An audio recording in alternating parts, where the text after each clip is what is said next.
আসসালামু আলাইকুম প্রিয় শিক্ষার্থীবৃন্দ, কেমন আছো সবাই? আলহামদুলিল্লাহ, আশা রাখি সবাই ভালো আছে। আমি আজকে আবার তোমাদের মাঝে চলে আসলাম। আজকে আমাদের বাংলাদেশ বিশ্ব পরিচয় পঞ্চম অধ্যায়ের সেকেন্ড ক্লাস। গত ক্লাসে আমরা নদ নদীর গতিপথ চিহ্নিত করেছি মানচিত্রে। আজকে তার পরবর্তী ক্লাসটি হচ্ছে আমাদের নদ নদী ও জনবসতির পারস্পরিক সম্পর্ক নিয়ে আমরা আলোচনা করব। তো তোমরা দশম শ্রেণীর শিক্ষার্থীবৃন্দ, তোমরা দ্রুত জয়েন করে ফেলো। আশা রাখি তোমরা বাসায় গত ক্লাসের পড়াটা কমপ্লিট করেছো। আজকে আমরা নতুন বিষয় নিয়ে আলোচনা করব। তোমরা জয়েন করো এবং আমাকে কনফার্ম করো যে তোমরা ক্লাসটি ঠিকমতো দেখতে পাচ্ছ ও শুনতে পাচ্ছ। সবার সুস্থতা কামনায় আজকে শুরু করছি আমি আজকের ক্লাসটি। আমাদের নদ নদী ও জনবসতির পারস্পরিক সম্পর্ক বিষয়টি সহজ, তোমরা হয়তো পড়েছো, কিন্তু এখানে অনেকগুলো তথ্য রয়েছে, খুব গুরুত্বপূর্ণ কিছু তথ্য রয়েছে। নদ নদী এবং জনবসতির পারস্পরিক সম্পর্ক, আর এই সম্পর্কটা কিন্তু অনেক অনেক আগের, একদম অতীতকাল থেকে আমাদের ইতিহাস বলে যে আমাদের মূলত নদ নদীকে কেন্দ্র করেই বিভিন্ন সভ্যতা গড়ে উঠেছিল। তাই নদ নদীর সাথে জনবসতির সম্পর্ক কিন্তু অত্যন্ত গুরুত্বপূর্ণ এবং নিবিড় সম্পর্ক, এবং এই সম্পর্ক কিন্তু দিন দিন বহু মাত্রিক হচ্ছে, বাড়ছে।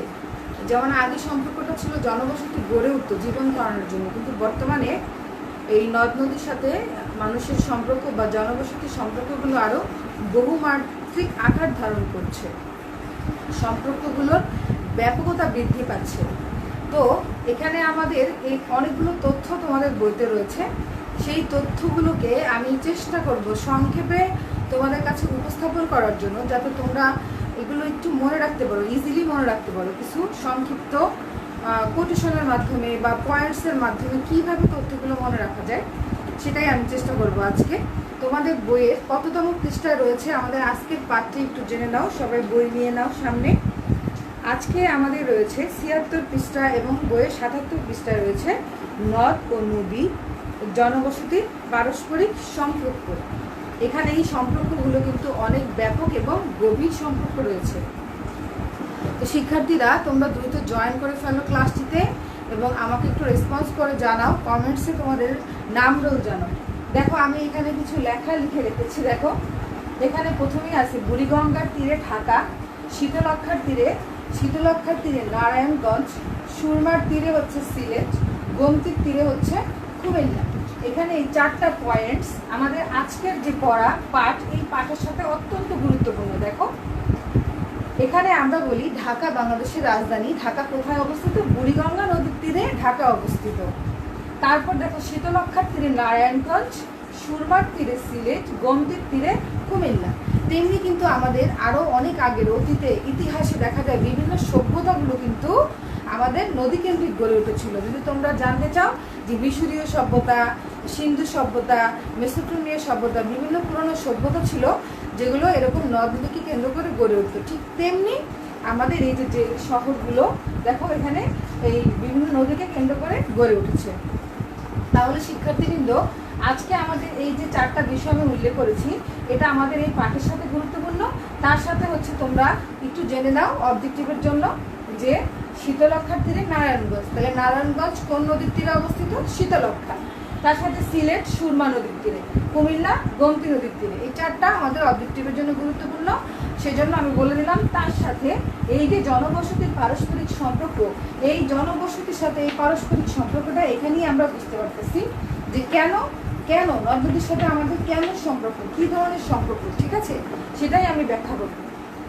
তো শিক্ষার্থী, তোমরা নিশ্চয়ই এতটুকু বুঝতে পেরেছ যে আমাদের বেঁচে থাকার তাগিদে, আমাদের দৈনন্দিন চাহিদা পূরণের জন্য প্রাথমিকভাবে যে কোনো শহর বলো বা সভ্যতা বলো বা গ্রাম বলো, যে কোনো নদ নদীকে কেন্দ্র করে গড়ে ওঠে, প্রাথমিকভাবে গড়ে ওঠে এবং পরবর্তীতে সেটি আরও বিস্তৃত হয়, আরও নানামুখী চাহিদা পূরণের মাধ্যমে সেই নদীর সাথে বা নদের সাথে আমাদের সম্পর্কটা আরও ব্যাপক হয় এবং বহুমাত্রিক হয়। তো আমরা সেই বিষয়গুলো আজকে সংক্ষেপে আলোচনা করব। প্রথমেই এই 4টা বিষয় আমি এই জন্য তোমাদেরকে নোটস করে দিলাম যে যেহেতু আমাদের ঢাকা বুড়িগঙ্গার তীরে, নারায়ণগঞ্জ শীতলক্ষার তীরে, সিলেট সুরমা নদীর তীরে, কুমিল্লা গোমতীর তীরে অবস্থিত। তার মানে হচ্ছে যে এই জনবসতির সাথে আমাদের সম্পর্কটা অত্যন্ত ঘনিষ্ঠ, যার কারণে কিন্তু আমাদের এই উদাহরণটা এখানে দেয়া। তো আমাদের প্রথমে নদ নদীর সাথে সম্পর্ক, আমরা প্রথমেই চলে যাব যে তোমাদের বইটা সামনে নিয়ে দেখো যে আমাদের প্রাত্যহিক যে কোনো জনসমষ্টি বলো বা শহর বলো, যে কোনো মানুষ যেখানেই উঠুক, বাস করুক, গড়ে তুলুক তাদের বসবাসের স্থান, সেখানে তাদের প্রয়োজন হচ্ছে প্রাত্যহিক ব্যবহার্য পানি, অর্থাৎ প্রতিদিন আমাদের পানির প্রয়োজন। তুমি ঘুম থেকে ওঠার পর দেখো তোমার অজস্র পানি দরকার হয়, তাই না? ঘুম থেকে ওঠার পর সারাদিন চিন্তা করো। ঠিক তেমনি 1 নম্বরে যদি আমরা পয়েন্টস করে এখানে লিখি যে প্রাত্যহিক যে পানি, প্রাত্যহিক ব্যবহার্য পানি,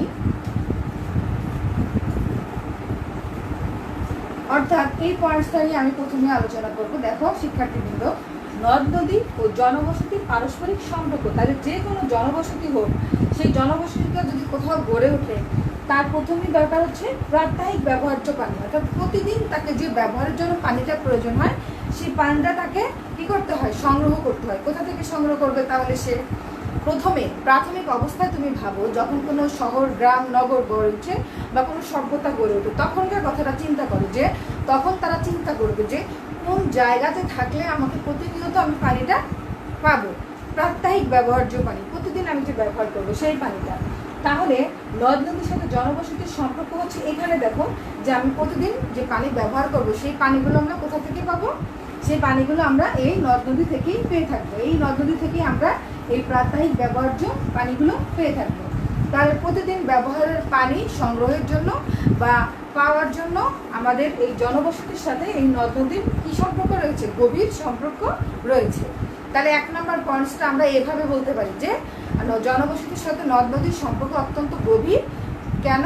যে প্রতিদিনের নিত্য প্রয়োজনীয় পানি বা প্রাত্যহিক ব্যবহার্য পানিগুলো আমরা নদ নদী থেকেই পেয়ে থাকি। এখানে ডিটেলস অনেক তথ্য আছে, কিন্তু আমি তোমাদেরকে পয়েন্টস আকারে সংক্ষেপে বুঝিয়ে দিচ্ছি যাতে তোমরা মনে রাখতে পারো। তারপর 2 নম্বরে আসো। দেখো এখন আমরা প্রাত্যহিক ব্যবহার্য পানি আমরা পেলাম, ঠিক আছে, কিন্তু তারপরে আমাদেরকে কি করতে হবে? দেখো আমাদের জীবন ধারণের জন্য, বেঁচে থাকার জন্য আমাদেরকে তো কিছু করতে হবে, তাই না? খাদ্য উৎপাদন করতে হবে। তাহলে প্রথমে কি আসে? কৃষি। যে কোনো সভ্যতা, যে কোনো নগর, শহর, গ্রাম, এগুলো কিন্তু প্রথমেই কি কৃষির উপর নির্ভরশীল। তারা প্রথমে কি করবে? যে কোনো খাদ্য উৎপাদন, শস্য উৎপাদন, এগুলোর জন্য তারা কি করবে? চাষাবাদ শুরু করবে, ঠিক আছে? তাহলে সেই কৃষিকাজের জন্য, খাদ্য উৎপাদনের জন্য তারা চাষাবাদ করবে বা কৃষিকাজ করবে। তাহলে 2 নম্বর পয়েন্টসে আমরা আসো যে এখানে আমরা ব্যবহার করব যে খাদ্য উৎপাদন। যদি আমরা বলি খাদ্য উৎপাদনের কথাও বলতে পারি, চাষাবাদের কথাও আমরা বলতে পারি। খাদ্য উৎপাদনে বা এখানে আমরা বলতে পারি অবলিক দিয়ে দিলাম এখানে চাষাবাদের জন্য কি সহজেই আমরা কি করতে পারি? সেচের জন্য, চাষাবাদের জন্য যে সেচ ব্যবস্থা, সেই সেচের পানি এখানে সহজেই পেতে পারি। সেচের পানি সহজে পেতে পারি, সহজে পেতে পারি।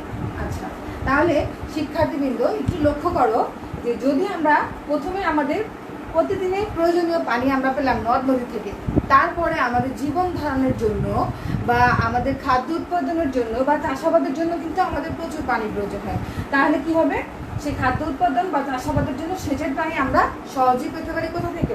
এই নদ নদী থেকে। তাহলে এই নদ নদীর সাথে জনবসতির যে পারস্পরিক সম্পর্ক সেটা আমরা সহজেই বুঝতে পারতেছি যে তাহলে যে কোনো জনবসতির সাথে নদীর সম্পর্কটা অত্যন্ত গুরুত্বপূর্ণ। কেননা এই যে খাদ্য উৎপাদনের জন্য বা চাষাবাদের জন্য সহজেই তারা সেচের পানি কোথা থেকে পেতে পারে? নদ নদী থেকে পেতে পারে। তাহলে 1 নম্বর পয়েন্টস গেল প্রাত্যহিক পানি, দৈনন্দিন ব্যবহারের পানি। 2 নম্বরে হচ্ছে চাষাবাদের জন্য বা খাদ্য উৎপাদনের জন্য যে সেচের পানি দরকার হয়, সেই সেচের পানিটা আমরা সহজেই নদ নদী থেকে পেয়ে থাকি। তারপরে আমরা ধারাবাহিকভাবে আসি, তাহলে আমরা মনে রাখতে পারবো। তো আমাদের খাদ্য উৎপাদন হলো, আমরা খাবার খেতে পারলাম বা চাল উৎপাদন করতে পারলাম। তারপরে কিন্তু আমাদের আরও কিছু প্রয়োজন রয়েছে, হ্যাঁ। তো সেখানে দেখো কৃষির পরে মানুষ কি কাজ করে? মাছ শিকারে চলে যায়, মৎস্য শিকারে। নদ নদী আরেকটা গুরুত্বপূর্ণ মাধ্যম হচ্ছে কিসের? মৎস্য শিকারের। এছাড়া কি আমাদের মৎস্য কি করে? আমাদের প্রোটিনের চাহিদা পূরণ করে। তাহলে সেটা আমরা আরেকটা পয়েন্ট এখানে গুরুত্বপূর্ণ পাচ্ছি। আরেকটা হচ্ছে মৎস্য আহরণ বা মৎস্য আহরণের জন্য বা মাছ শিকারের জন্য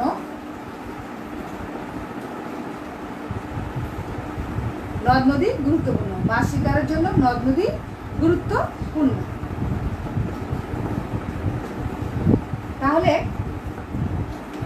তাহলে কি হলো যে প্রথমে আমরা প্রতিদিন প্রয়োজনীয় পানি পেলাম, তারপরে খাদ্য উৎপাদন বা চাষাবাদের জন্য সেচের পানি সহজে পেতে পারি নদ নদী থেকে। 3 নম্বরে যে শুধুমাত্র খাদ্য উৎপাদন করলেই আমাদের হবে না, তার পাশাপাশি আমাদের আরো কিছু প্রয়োজন। তার জন্য আমরা কি করব, মৎস্য আহরণ করব বা মাছ শিকারের জন্য আমাদের এই নদ নদীটা গুরুত্বপূর্ণ। তাহলে দেখো এই 3টা গুরুত্বপূর্ণ বিষয়, যেটা আমাদের এই যে জনবসতির সাথে অত্যন্ত গুরুত্বপূর্ণ, নদ নদীর সাথে গুরুত্বপূর্ণ। তাহলে এই 3টা হওয়ার পরে আমাদের পরবর্তীতে আরেকটা ধাপ আছে, দেখো। তাহলে এখানে খাদ্য এবং হচ্ছে মৎস্য আহরণ, এই দুইটাই কি, এটা দুইটাই হচ্ছে যে কোনো জনবসতির জীবন ধারণের জন্য গুরুত্বপূর্ণ। তাহলে এখানে আমরা 4 নম্বর পয়েন্টস আমরা লিখতে পারি। তাহলে খাদ্য ও জীবন ধারণের জন্য গুরুত্বপূর্ণ হচ্ছে নদ নদী। জীবন ধারণের জন্য গুরুত্বপূর্ণ হচ্ছে নদ নদী। তাহলে শিক্ষার্থী, আমরা এই 4টা পয়েন্টস অলরেডি পেয়ে গেলাম। আরো অনেকগুলো পয়েন্টস আছে এখানে, আমি তোমাদেরকে সংক্ষেপে তুলে ধরতেছি।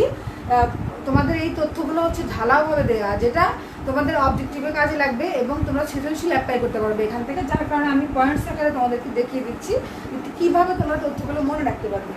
তাহলে এখানে নদ নদী ও জনবসতির পারস্পরিক সম্পর্ক আমরা পেলাম খাদ্য উৎপাদনে বা চাষাবাদের জন্য মৎস্য আহরণ, এবং খাদ্য ও জীবন ধারণের জন্য গুরুত্বপূর্ণ হচ্ছে নদ নদী। কারণ এই যদি না হয় তাহলে কিন্তু জীবন ধারণ অসম্ভব। মোটামুটি আমরা একটা জীবন ধারণের জন্য খাদ্য উৎপাদন, পানি এবং তার সাথে আনুষঙ্গিক আরো কয়েকটি বিষয় এখানে পেয়ে গেলাম। এটা হচ্ছে যে কোনো শহর বা গ্রাম বা সভ্যতা গড়ে ওঠার প্রাথমিক অবস্থায় আমাদের এই জিনিসগুলো অত্যন্ত প্রয়োজন। শিক্ষার্থী, তোমরা দেখতে পাচ্ছ কিনা এবং শুনতে পাচ্ছ কিনা একটু আমাকে কমেন্টসে জানো। হ্যাঁ,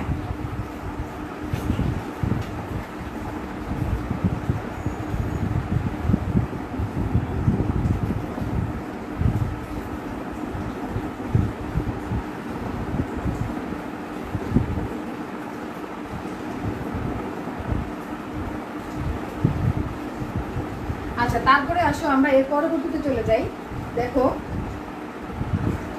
এরপর দেখো, যখন যে কোনো সভ্যতা বা শহর বা গ্রামে যখন তাদের প্রাথমিক চাহিদাগুলো পূরণ হয়, অর্থাৎ খাদ্য, পানি, তারপরে আরো আনুষঙ্গিক বিষয়গুলো যখন পূরণ হয়, তখন মানুষ কি করে, সেই সভ্যতাটা আরো উন্নতির দিকে চলে যাচ্ছে। তখন তাদের আরো চাহিদা বাড়বে এবং তাদের আরো অনেক উন্নতির দিকে তারা এগিয়ে যাবে। তখন তারা কি করবে, ব্যবসা বাণিজ্য করবে। হ্যাঁ, এবং নদীপথে তারা কি করে, তখন পণ্য পরিবহন শুরু করে। এক স্থান থেকে অন্য স্থানে তারা পণ্য পরিবহন শুরু করে। এগুলো সুদূর অতীতকাল থেকে, সে আমাদের ইতিহাস থেকে চলে আসছে নদ নদীর এই গুরুত্বপূর্ণ ব্যবহার। হ্যাঁ, তো এখন চলে আসো আমরা এরপরে পণ্য পরিবহনে আমরা চলে যাবো। দেখো, নদ নদীর মাধ্যমে খুব সহজেই আমরা কি করতে পারি, পণ্য এক স্থান থেকে অন্য স্থানে পরিবহন করতে পারি। সেটা নদীমাতৃক যেহেতু আমাদের বাংলাদেশ, তাই এই নদীর মাধ্যমে আমরা এক স্থান থেকে অন্য স্থানে খুব সহজেই পণ্য পরিবহন করতে পারি। বর্তমানে আমাদের কিন্তু বিদেশে বাইরের সাথে যে ব্যবসা, সেটাও কিন্তু জাহাজের মাধ্যমে আমাদের সমুদ্র এবং নদীপথে যাতায়াত হয়ে থাকে। আর স্থানীয় আমাদের দেশের মধ্যে কিন্তু এই নদীপথে অনেক পণ্য পরিবহন হয়ে থাকে। তাহলে দেখো শিক্ষার্থী, জনবসতির যে কোনো জনবসতির প্রাথমিক স্তরে হচ্ছে আমাদের এই 4টা পয়েন্ট গুরুত্বপূর্ণ। যে কোনো সভ্যতা গড়ে ওঠার ক্ষেত্রে এই নদ নদী এভাবে গুরুত্বপূর্ণ ভূমিকা পালন করে। তারপরে যখন তারা আরো উন্নতির দিকে যাচ্ছে, তখন তারা পণ্য পরিবহনের ক্ষেত্রেও নদী ব্যবহার করছে। তারপরে দেখো 6 নম্বরে তারা কি করতেছে, ব্যবসা বাণিজ্য। হ্যাঁ, এই পণ্য পরিবহনের মাধ্যমে তারা ব্যবসা বাণিজ্য শুরু করে দিল। তাহলে এই ব্যবসা বাণিজ্য এর ক্ষেত্রেও নদ নদী জনবসতির উপরে গুরুত্বপূর্ণ ভূমিকা পালন করে। তাহলে পণ্য পরিবহন এবং সেই পণ্য পরিবহনের মাধ্যমে শুরু হয় কি, ব্যবসা বাণিজ্য। ঠিক আছে, তাহলে আমরা কয়টা পয়েন্টস পেলাম, 6টা পয়েন্টস পেয়ে গেলাম, যেখানে নদ নদী ও জনবসতির পারস্পরিক সম্পর্ককে এখানে নির্দেশ করছে যে কিভাবে এই পারস্পরিক সম্পর্কটা তৈরি হচ্ছে এবং সেই সম্পর্ক আরো বহুমাত্রিক হচ্ছে, অর্থাৎ বিভিন্ন দিকে সেই সম্পর্কটা বাড়ছে এবং সেটা আরো ব্যাপকভাবে ছড়িয়ে যাচ্ছে এই সম্পর্কগুলো। তারপর দেখো, এই ব্যবসা বাণিজ্য যখন হলো, ব্যবসা বাণিজ্যের পরে দেখো আমাদের আছে, দেখো এরপরে দেখো আরেকটা বিষয় গুরুত্বপূর্ণ, এই যে আমি বলেছি শীতলক্ষ্যা নদীর তীরে হচ্ছে নারায়ণগঞ্জে অবস্থিত। হ্যাঁ, তোমরা একটু আগে দেখেছো। তো দেখো শিল্প কারখানাগুলো কিন্তু নদ নদীকে কেন্দ্র করে গড়ে উঠছে। তাহলে এখানে আরেকটা পয়েন্ট হচ্ছে শিল্প কারখানা,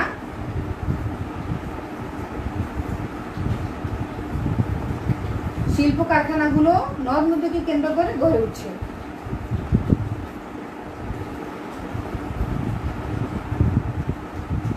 শিল্প কারখানাগুলো নদ নদীকে কেন্দ্র করে গড়ে উঠছে, কারণ এই শিল্প কারখানার জন্য হয় প্রচুর পানি দরকার হয়, এই নদ নদীর পাশেই গড়ে উঠবে সবসময় যে কোনো শিল্প কারখানা। তাহলে নদ নদী যে কোনো জনবসতিপূর্ণ কতটা গুরুত্বপূর্ণ শিক্ষার্থী আমরা উপলব্ধি করতে পারছি। হ্যাঁ, এছাড়া কিন্তু নদ নদীর আরও অনেক গুরুত্বপূর্ণ বিষয় আছে, আমি এরপরে আলোচনা করব। তাহলে আমি এই দিকটার পয়েন্টসগুলো মুছে দিচ্ছি, যে প্রাত্যহিক ব্যবহার্য পানি, খাদ্য উৎপাদন বা চাষাবাদের জন্য, মৎস্য আহরণের জন্য, তারপর হচ্ছে খাদ্য ও জীবন ধারণের জন্য, পণ্য পরিবহন, ব্যবসা বাণিজ্য এবং শিল্প কারখানা।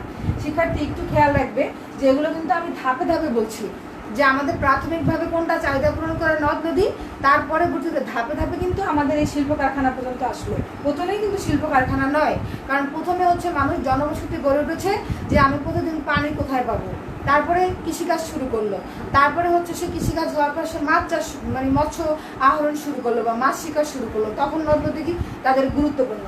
তারপরে খাদ্য জীবন ধারণের জন্য, তারপরে তারা চিন্তা করলো তাহলে তো আমরা পণ্য পরিবহন করতে পারি, ব্যবসা বাণিজ্য করতে পারি।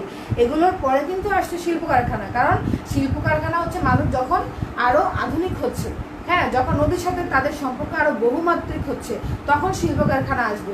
শিক্ষার্থী আশা করি তোমরা বুঝতে পারছো।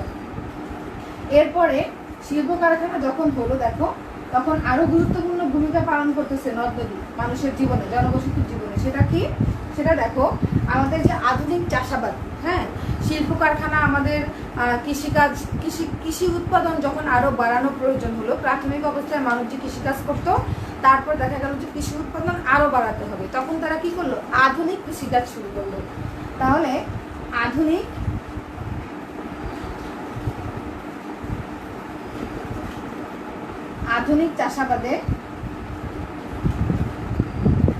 চাষাবাদে কি করলো? নদ নদীর ব্যবহার আরো বহুমাত্রিক হলো। কিভাবে হলো আধুনিক চাষাবাদে? তা আধুনিক চাষাবাদে আধুনিক সেচের ব্যবস্থা করলো,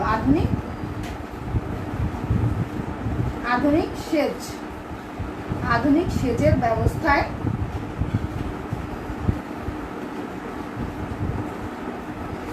নদ নদী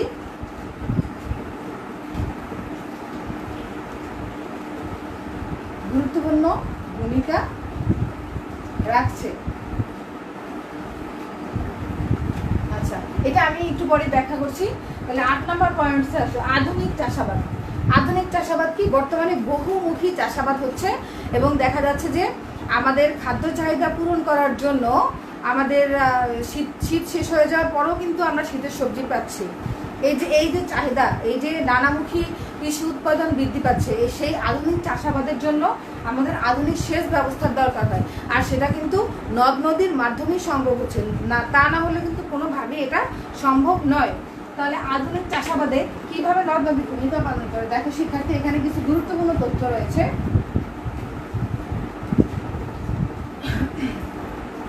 তোমাদের বইতে দেখবে যে একটা পরিকল্পনার নাম আছে, গঙ্গা এবং কপোতাক্ষ পরিকল্পনা। এই যে গঙ্গা এবং কপোতাক্ষ পরিকল্পনা, এই পরিকল্পনার মাধ্যমে কি করা হচ্ছে? এই পরিকল্পনার মাধ্যমে এই আধুনিক চাষাবাদেরই ব্যবস্থা করা হচ্ছে। দেখো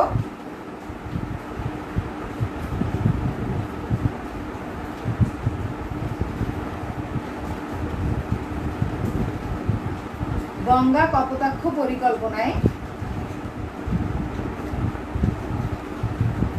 কুষ্টিয়া, এই গঙ্গা কপোতাক্ষ পরিকল্পনা আছে কোথায়? কুষ্টিয়া, যশোর এবং খুলনা। কুষ্টিয়া, যশোর, এই খুলনা, এই 3টা জায়গায় আছে। কুষ্টিয়া, যশোর, খুলনা, এই 3টা জায়গায় আছে গঙ্গা এবং কপোতাক্ষ পরিকল্পনা। শিক্ষার্থীবৃন্দ, তোমাদের এটা অবজেক্টিভ হতে পারে যে গঙ্গা কপোতাক্ষ পরিকল্পনা রয়েছে কোন কোন জেলায়। তাহলে কি হবে? কুষ্টিয়া, যশোর এবং খুলনা। একটু লক্ষ্য করো যে গঙ্গা এবং কপোতাক্ষ পরিকল্পনা রয়েছে বাংলাদেশের কোন কোন জেলায়, এটা হচ্ছে কুষ্টিয়া, যশোর এবং খুলনা, এই 3টা জেলায়।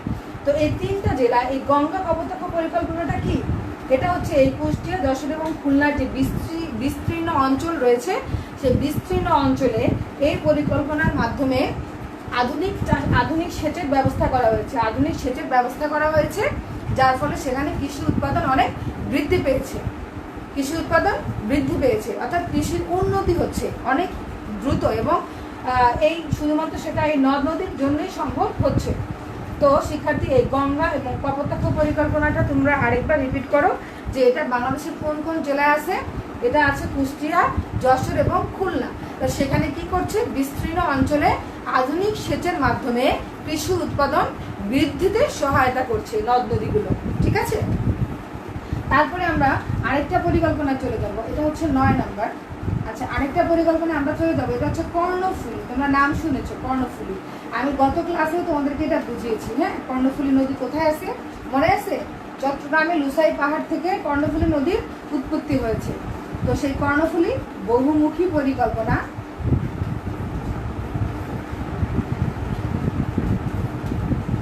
এখান থেকে কি হচ্ছে, বহুমুখী পরিকল্পনা থেকে শুরু হচ্ছে 644 কিলোমিটার হচ্ছে নৌ চলাচল, আর 10 লক্ষ একর জমিতে কৃষিজ ফলন হচ্ছে। 10 লক্ষ একর জমিতে কৃষিজ ফলন হচ্ছে। দেখো শিক্ষার্থী, অত্যন্ত গুরুত্বপূর্ণ একটি বিষয়, সেটা হচ্ছে আমি একটু আগে বলেছি গঙ্গা কপোতাক্ষ পরিকল্পনা, আর এখন হচ্ছে কর্ণফুলী বহুমুখী পরিকল্পনা। কর্ণফুলী বহুমুখী পরিকল্পনা, এর আগে আমি বলেছি কর্ণফুলী কোথায়, চট্টগ্রামের লুসাই পাহাড় থেকে উৎপন্ন হয়েছে। তাহলে সেখানে বহুমুখী একটা পরিকল্পনা আছে। তাহলে সেই কর্ণফুলী নদীর মাধ্যমে 644 কিলোমিটার নৌ চলাচল সম্ভব হচ্ছে। 644 কিলোমিটার। এছাড়া 10 লক্ষ একর জমিতে কৃষি ফলন হচ্ছে। তাহলে কর্ণফুলী বহুমুখী পরিকল্পনার মাধ্যমে কত একর জমিতে কৃষি ফলন হচ্ছে শিক্ষার্থীবৃন্দ? উত্তর হচ্ছে 10 লক্ষ একর জমিতে। এগুলো তোমাদের অবজেক্টিভ এবং জ্ঞানমূলক দুটোটা কোশ্চেন নিয়ে আসতে পারে। তাহলে কর্ণফুলী বহুমুখী পরিকল্পনা, এবং তোমাদের এটা অনুধাবনও আসতে পারে যে কর্ণফুলী বহুমুখী পরিকল্পনাটুকু কার্যক্রম ব্যাখ্যা করো সংক্ষেপে।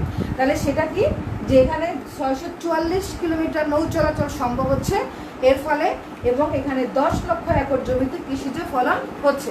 তো শিক্ষার্থীবৃন্দ, এই যে নদ নদী, এই নদ নদীর সাথে এই জনবসতির পারস্পরিক সম্পর্ক কতটা গুরুত্বপূর্ণ তুমি দেখো, যে চট্টগ্রাম যে শহর, সেই শহরে এই নদ নদীর কতটা গুরুত্বপূর্ণ।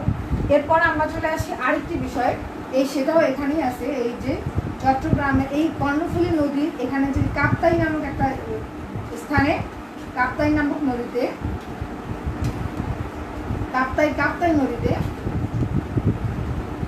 নদীতে বাঁধ দিয়ে কি করা হয়, বিদ্যুৎ উৎপাদন হচ্ছে। এটা আমরা জানি, আমি আবারও বলছি, বিদ্যুৎ উৎপাদন হচ্ছে। কাপ্তাই নদীতে বাঁধ দিয়ে বিদ্যুৎ উৎপাদন হচ্ছে। এর সাথে কি করতেছে, এই বাঁধ, কাপ্তাই নদীতে যে বাঁধ দেওয়া হয়, এটা শুধু আমরা জানি বিদ্যুৎ উৎপাদন হচ্ছে, কিন্তু তার সাথে আর কি করছে, এই কাপ্তাই নদীতে বাঁধ দিয়ে শুধুমাত্র বিদ্যুৎ উৎপাদন হচ্ছে তা নয়, তার সাথে এই বাঁধ প্রবল বন্যা থেকে এই চট্টগ্রাম শহরকে রক্ষা করছে।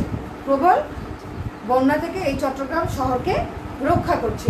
তাহলে কাপ্তাই নদীর মাধ্যমে আমরা বিদ্যুৎ যেমন পাচ্ছি, তেমনি তার সাথে আমাদের কি করতেছে, বাঁধটা আমাদের আবার প্রবল বন্যা থেকে আমাদেরকে রক্ষা করছে। এছাড়া আরেকটি গুরুত্বপূর্ণ পয়েন্টস আছে এখানে, মেঘনা নদী। দেখো, মেঘনা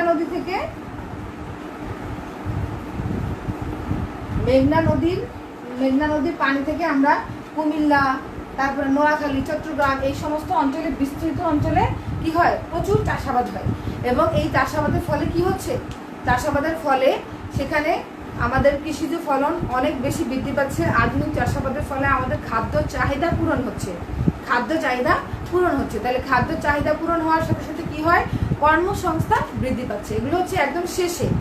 অর্থাৎ বলা হয় যে নদ নদীর সাথে জনবসতির সম্পর্কটা প্রথমে হয় গভীর বা অবিচ্ছেদ্য সম্পর্ক হয়, তারপর সেই সম্পর্কটা আরো বহুমাত্রিক কিভাবে হয় আমি সেটাই দেখালাম। ঠিক আছে, শুধুমাত্র সম্পর্ক ব্যাখ্যা করলে হবে না, সম্পর্ক প্রথমে ব্যাপক, গভীর এবং তারপরে সেই সম্পর্কটা কিভাবে বহুমাত্রিক হচ্ছে, সেটাই হচ্ছে সর্বশেষ এই পর্যায়টা, যে আধুনিক চাষাবাদে কিভাবে নদ নদী গুরুত্বপূর্ণ ভূমিকা পালন করছে। তার সাথে সর্বশেষ আসো যে এই যে মেঘনা নদীর পানি দিয়ে এখানে বৃহত্তর নোয়াখালী, চট্টগ্রাম এসব জায়গায় যে চাষাবাদ হচ্ছে, যার ফলে আমাদের কৃষি উৎপাদন বৃদ্ধি পাচ্ছে, তার ফলশ্রুতিতে কি হচ্ছে, আমাদের অর্থনৈতিক উন্নতি হচ্ছে, অর্থনৈতিক উন্নতি হচ্ছে। তো এরপরে এই 12 নম্বর পয়েন্টসের পরে আমি চলে যাব তার পরবর্তীতে কি হচ্ছে, খেয়াল করো শিক্ষার্থীবৃন্দ। তার পরবর্তীতে আমাদের এই যে বহুমাত্রিক সম্পর্ক, সেই বহুমাত্রিক সম্পর্কে এরপরে আমাদের চলে যাবে কৃষির উন্নতির ফলে আমাদের অর্থনৈতিক উন্নতি হচ্ছে, আমাদের অর্থনৈতিক উন্নতি হচ্ছে। সেই অর্থনৈতিক উন্নতির ফলে মানুষের কি হচ্ছে দেখো, কর্মসংস্থান বৃদ্ধি পাচ্ছে, কর্মসংস্থান বৃদ্ধি পাচ্ছে। তো শিক্ষার্থীবৃন্দ, ঠিক এই সর্বশেষ এই পরিস্থিতির মাধ্যমে কি বোঝা যায় যে নদ নদীর সাথে আমাদের সম্পর্ক কিভাবে বহুমাত্রিক হচ্ছে। শুধুমাত্র সম্পর্ক ব্যাখ্যা নয়, আমাদের সম্পর্কের বহুমাত্রিকতাও কিন্তু ব্যাখ্যা করতে হবে। তো এখানে যে গুরুত্বপূর্ণ তথ্যগুলো আমার দেয়া আছে, সেই তথ্যগুলো তোমাদেরকে মনে রাখতে হবে, কারণ এরপরে আমাদের নদ নদীর কিন্তু আরো অনেকগুলো বিষয় আছে, যে জলবিদ্যুৎ উৎপাদনে নদ নদীর গুরুত্ব, তারপরে হচ্ছে ব্যবসা বাণিজ্য এবং যাতায়াতের ক্ষেত্রে নদ নদীর গুরুত্ব আলাদাভাবে আছে। আর এটা হচ্ছে নদ নদীর সাথে জনবসতির পারস্পরিক সম্পর্ক, এখান থেকেও কিন্তু গুরুত্ব নেওয়া যাবে, গুরুত্বপূর্ণ বিষয়গুলো এখান থেকেও নেওয়া যাবে। তো শিক্ষার্থী, তাহলে এই নদ নদীর সাথে জনবসতির পারস্পরিক সম্পর্ক তোমরা নিশ্চয়ই ব্যাখ্যা করতে পারবে। আমি আবার প্রথম থেকে রিপিট করছি যে আমাদের প্রথমেই হচ্ছে যে আমাদের প্রয়োজনীয় পানি, প্রতিদিনের পানিটা পাচ্ছি আমরা, চাষাবাদের জন্য সেচ কাজের পানি পাচ্ছি, মৎস্য আহরণ করতে পারছি, যার ফলে আমাদের নদীর সাথে সম্পর্ক অনেক গভীর হয়ে ওঠে এবং অবিচ্ছেদ্য হয়ে ওঠে। তারপরে আমরা ব্যবসা বাণিজ্যের জন্য নদ নদীকে ব্যবহার করছি, পণ্য পরিবহনের জন্য ব্যবহার করছি, যাতায়াতের জন্য ব্যবহার করছি। এরপরে আমাদের কি হয়, যে কোনো নদ নদীকে কেন্দ্র করেই সেখানে স্থায়ী বসতি হিসাবে গ্রাম বা শহর আমরা গড়ে তুলি। যে কোনো গ্রাম বা শহর গড়ে তোলার জন্যই কিন্তু আমরা আগে দেখি যে এখানে নদ নদী আছে কিনা। আর ঠিক তেমনিভাবেই কিন্তু গড়ে উঠেছে ঢাকা বুড়িগঙ্গা নদীর তীরে, তারপরে গোমতী নদী হচ্ছে কুমিল্লা, শীতলক্ষার তীরে হচ্ছে নারায়ণগঞ্জ, সুরমার তীরে সিলেট। ঠিক এইভাবেই এই জনবসতিগুলো গড়ে উঠেছে। তারপর দেখো এই নদীর সাথে এরপর আমাদের সম্পর্কটা আরো বহুমাত্রিক কিভাবে হচ্ছে। আমরা আধুনিক চাষাবাদে দেখিয়েছি যে আধুনিক চাষাবাদে কিভাবে নদ নদীর পানি ব্যবহার করা হয়।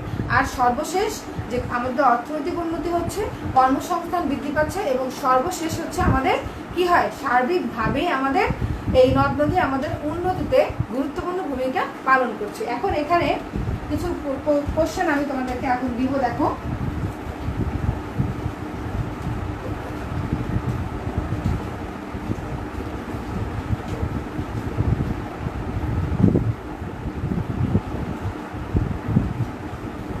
নদ নদীকে কেন্দ্র করে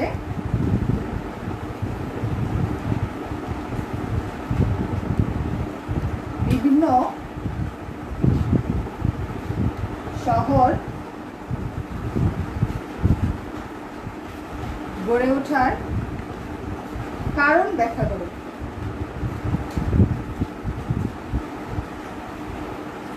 নদ নদীকে কেন্দ্র করে বিভিন্ন শহর গড়ে ওঠার কারণ ব্যাখ্যা করো। এটা কিন্তু আমার পড়ার মধ্যেই আমি বলে দিয়েছি যে কেন নদ নদীকে কেন্দ্র করে বিভিন্ন শহর গড়ে ওঠে। তারপর 2 নম্বরে এটা হচ্ছে যে তোমাদের ব্যাখ্যামূলক কোশ্চেন, 2 নাম্বারটা হচ্ছে ব্যাখ্যামূলক কোশ্চেন। নদ নদীর সাথে জনবসতির সম্পর্ক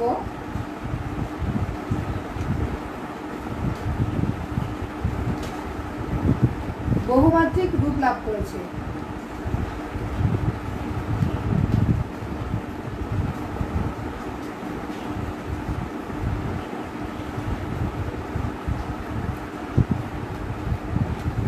বাক্যটির যৌক্তিকতা বিশ্লেষণ করো, বাক্যটির যৌক্তিকতা বিশ্লেষণ করো। এখানে শিক্ষার্থীবৃন্দ এই 2 নাম্বার এটা হচ্ছে ব্যাখ্যামূলক কোশ্চেন। নদ নদীর সাথে জনবসতির সম্পর্ক বহুমাত্রিক রূপ লাভ করেছে। বাক্যটির যৌক্তিকতা বিশ্লেষণ করো। এখানে নদ নদীকে কেন্দ্র করে যে বিভিন্ন শহর গড়ে ওঠে, সেখান থেকে আমি বলেছি আধুনিক চাষাবাদ থেকে শুরু করে একদম শেষ পর্যন্ত ব্যাখ্যা করতে হবে। কারণ এখানে আমি আবারও বলি, এই যে বহুমাত্রিক রূপ, এই বহুমাত্রিক রূপ এই শব্দটার দিকে তোমরা ফোকাস করবে। বহুমাত্রিক এটা শুধুমাত্র সেচ বা কৃষিকাজের জন্য না, এটা কৃষিকাজ সব কিছু ছাড়িয়ে মানুষ যখন আরো আধুনিক জীবনযাপন করতে চায়, তখন নদ নদীকে ব্যবসা বাণিজ্য, শিল্প কারখানা সকল ক্ষেত্রে ব্যবহার করছে। আধুনিক চাষাবাদের মাধ্যমে কৃষিতে উন্নতি করতেছে। তার ফলে কি হচ্ছে, কর্মসংস্থান বৃদ্ধি পাচ্ছে, মানুষ খাদ্য উৎপাদনে স্বয়ং সম্পূর্ণ হচ্ছে। এটাই হচ্ছে বহুমাত্রিক রূপ, এটাই হচ্ছে নদ নদীর সাথে জনবসতির সম্পর্কের বহুমাত্রিকতা। ঠিক এইভাবে এই প্রশ্নটাকে তোমাদের ব্যাখ্যা করতে হবে। শিক্ষার্থী, আশা করি তোমরা বুঝতে পেরেছো। আর এটা আমাদের সিম্পল একটা কোশ্চেন, এটা হচ্ছে 2 নম্বরের কোশ্চেন। আর এই কোশ্চেনটা থেকে তোমাদের 3 নম্বরেরও হতে পারে, 4 নম্বরেরও হতে পারে। তো এটা তোমরা এভাবে পড়ে নিবা। আর শিক্ষার্থী, এখান থেকে তোমাদের সৃজনশীলগুলো কীরকম হবে, যে আমি তোমাদেরকে প্রথমেই বলেছি যে বুড়িগঙ্গার তীরে ঢাকা, ঠিক এভাবেই হবে তোমাদের সৃজনশীলটা। হয়তো বা এরকম হতে পারে যে সুরমা নদীর তীরে একটি শহর গড়ে উঠেছে, সেখানকার মানুষ এই নদীর থেকে তাদের যাবতীয় চাহিদা পূরণ করতে পারতেছে, বিভিন্ন পেশাজীবী মানুষ এখানে কাজ করছে। এইভাবে তোমাদের সৃজনশীলটা দৃশ্যপট হতে পারে, এবং সেখান থেকেই কিন্তু তোমাদের এই কোশ্চেনগুলো হবে। তো আমি আশা করি তোমরা একদম ডিটেলস বিষয়টা বুঝতে পেরেছো। আর তোমরা এই তথ্যগুলোকে ওই ধারাবাহিকভাবে একটু পয়েন্টস করে নিয়ে যদি পড়ো, তাহলে সম্পূর্ণ মনে থাকবে আশা করি। তো আমার ক্লাস আজকে এ পর্যন্তই সংক্ষেপে শেষ করলাম। আগামী ক্লাসে আমি পরবর্তী বিষয়টি নিয়ে আলোচনা করব। তোমরা আশা করি ক্লাসে জয়েন করবে, প্রত্যেকে সময় মতো ক্লাসে জয়েন করবে। ধন্যবাদ সবাইকে, সবাই ভালো থাকবে, পরিবারের সকলকে নিয়ে ভালো থাকো। ধন্যবাদ, আল্লাহ হাফেজ। হ্যাঁ।